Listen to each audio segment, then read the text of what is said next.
बीते 11-12 सालों में हमारे देश ने कुछ पैदा किया हो या ना किया हो, अंधभक्तों को जरूर पैदा किया है। तरह तरह के अंधभक्त होते हैं।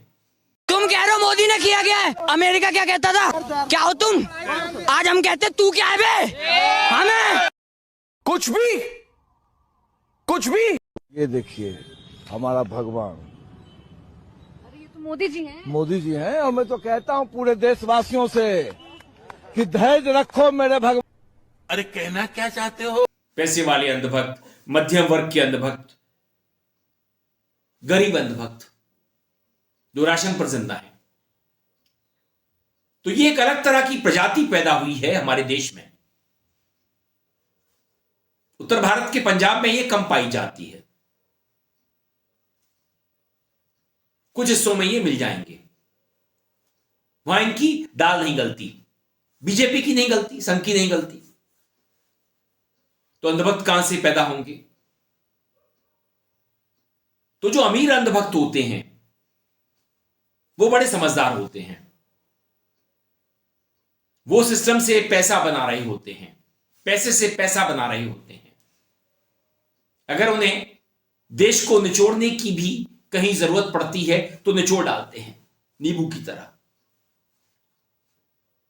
वहीं जो मध्यम वर्ग का अंधभक्त होता है वो परेशान रहता है, अपनी व्यथा किसी से कह नहीं पाता, उसे शर्म लगती है, बहुत कुछ छुपाता है, सोचता है कि किसी को पता लग गया तो इसका मजाक उड़ेगा, हंसी उड़ेगी मेरी। छुपाना भी नहीं आता, जताना भी नहीं आता। मगर घर जाने पर उसे ताने सुनने पड़ते हैं, बच्चों के सवालों के जवाब देने पड़ते हैं जो वो दे नहीं पाता। बजट टाइट होता जा रहा है, मोबाइल में कितनी देर घुसा है, 1.5 GB खर्च होने में समय लगता है। उसे जो आईटी सेल से व्हाट्सएप यूनिवर्सिटी पर ज्ञान ठेला जा रहा होता है वो उसे आगे ठेलता रहता है, अपने दोस्तों को बताता रहता है कि देखिए अब मोदी जी ने ये कर दिया, वो ट्रंप को टाइट कर देंगे, पाकिस्तान को ऑपरेशन सिंदूर में घर में घुस करके मारा। सीज फायर के बारे में वो ज्यादा बात नहीं करेगा। चीन को वो चीनी कम समझता है, जबकि उसका फोन ही चीनी होता है। बांग्लादेश को वो गिनता नहीं है, जबकि उसकी इकोनॉमी हमसे आगे निकल रही है। पर कैपिटा इनकम की बात करूं, हम चौथे नंबर की इकोनॉमी भले हो गए हों अंधभक्तों की नजरों में, उनके भगवान की नजरों में, यह सच भी हो, लेकिन पर कैपिटा इनकम के मामले में दुनिया के गरीब देशों से भी हम गरीब हैं। हम शॉपिंग नहीं कर पाते। बीबी उल्टा सीधा बोलती रहती है कि आप करते क्या हो, महंगाई बढ़ रही है, तुम्हारी इनकम नहीं बढ़ रही है। बच्चों की फीस समय पर नहीं जा पाती, इंश्योरेंस पॉलिसी रिन्यू नहीं हो पाई है, हेल्थ पॉलिसी लैप्स हो चुकी है क्योंकि उसे हर साल रिन्यू कराना होता है। मैं कब से मायके नहीं गई हूं, अपने भाभी भैया से नहीं मिली हूं। चंडीगढ़ दूर कितना है, आप मुझे सोलन की मॉल रोड पर घुमा लाते हो, वहां भी कुछ शॉपिंग नहीं कराते हो। मैं चौक बाजार जाती हूं तो मेरा मन चलता है कुछ खरीदने का, कुछ खाने का, लेकिन क्या करूं, मेरे पर्स में पैसे नहीं होते। बच्चे अलग से परेशान हैं। तो अंधभक्त करे तो करे क्या? वो तो अपने दोस्तों के बीच यही कहता है कि हमारा देश तरक्की कर रहा है, हमारे यहां मर्सिडीज BMW बिकने लगी हैं, पोर्शे सतुआ बाबा ले आया है। सतुआ बाबा को तो आप जानते होंगे, बड़ा अमीर बाबा है, उसके पास डिफेंडर भी है, योगी जी का बड़ा करीबी है। स्वस्ति न इंद्रो वृद्धसरावाः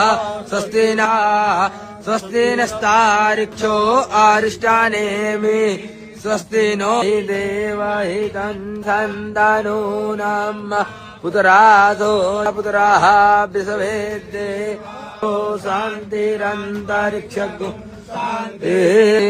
सामा शान्तिरे दे जातो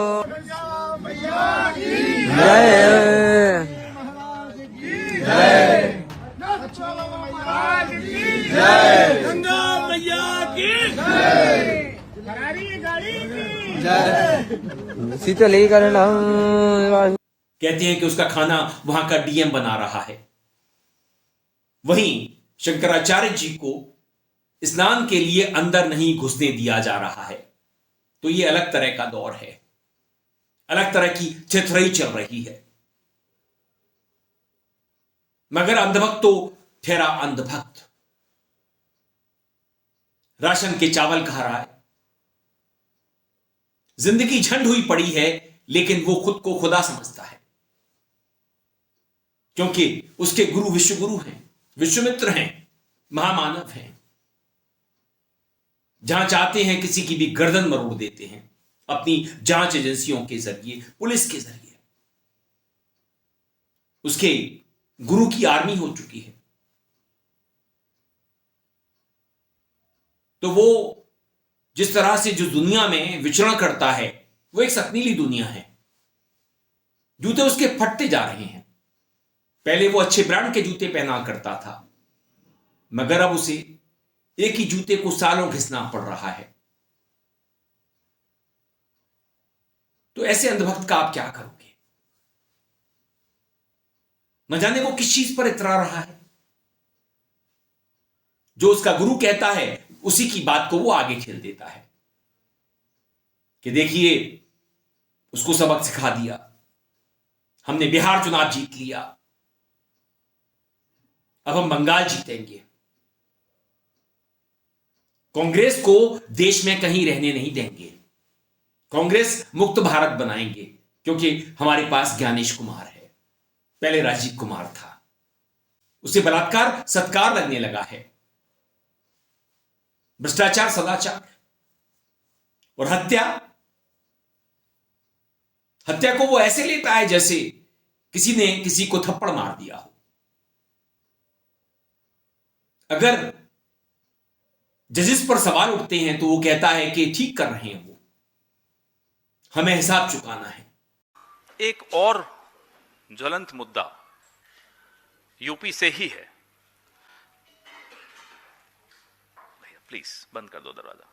संभल में जो आपके सामने नजारे देखने को मिल रहे हैं, नारे लग रहे हैं, वकील आक्रोशित हैं, कोई ऐसा वर्ग इस देश में आपको नहीं मिलेगा जो परेशान नहीं है। वो छात्र हो, नौजवान हो, महिलाएं हो, किसान हो, मजदूर हो, संत हो, प्लीज क्या ये आवाजें, संत हो, मिडिल क्लास हो, वकील हो, कोई ऐसा वर्ग नहीं है जो इनसे परेशान नहीं है। ऐसा कोई सगा नहीं जिसे इन्होंने ठगा नहीं। ये हकीकत इन पर, मैं एक वीडियो आपको दिखाऊंगा किस तरह से, एक गुजरात मॉडल का मैं आपको वीडियो दिखाता हूं। जेल में आप बताइए ना, छुड़वाया किसने? बताइए कैसे छुड़वाया? हमको तो जेल से नरेंद्र भाई ने छुड़वाया। उन्होंने जज बदले और जज बदल के फिर नरेंद्र भाई ने सेटिंग की और नरेंद्र भाई ने हमको छुड़वाया, तो हमने छूट चुके।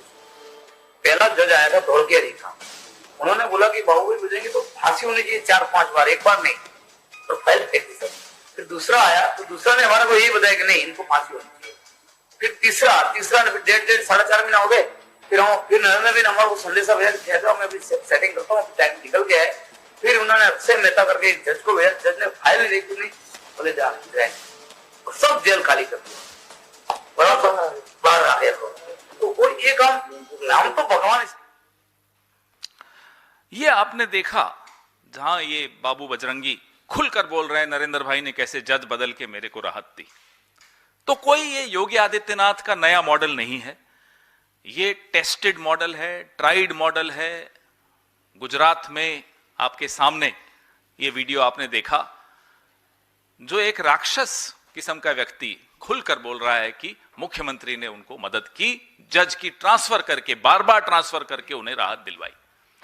तो जो सीजेएम विभांशु सुधीर का तबादला संभल में हुआ, ये उसी पैटर्न का, उसी सिलसिले का एक और हिस्सा, एक और कड़ी आपने देखी, कैसे भारतीय जनता पार्टी न्यायपालिका को अपने काबू में रखना चाहती है, अपने कब्जे में रखना चाहती है, और कैसे ट्रांसफर, मैं आगे और बताऊंगा कि भारतीय जनता पार्टी में भी अलग अलग मॉडल हैं, उस पर भी आऊंगा।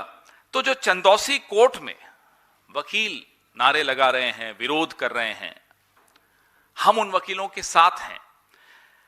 ये वो विभांशु सुधीर हैं जिन्होंने संभल हिंसा के मामले में उस वक्त के जो सीईओ थे अनुज चौधरी और अन्य और पुलिसकर्मी थे, उन पर एफआईआर का आदेश दिया था। यह एफआईआर का आदेश इसलिए दिया गया क्योंकि उन्होंने उस वक्त गोलियां चलाई, 3 मुसलमानों को गोली से मार दिया गया, एफआईआर नहीं हो रही थी, कोर्ट के माध्यम से यह एफआईआर हुई। अब यह कोई पहली बार नहीं हो रहा, आगे उससे पहले दिल्ली के दंगों में क्या हुआ वो आपने देखा। अलग अलग जगह पे किस तरह से इन्होंने न्यायपालिका को अपने काबू में करके ट्रांसफर कर दिया, धमका दिया, ट्रोल कर दिया सोशल मीडिया पे।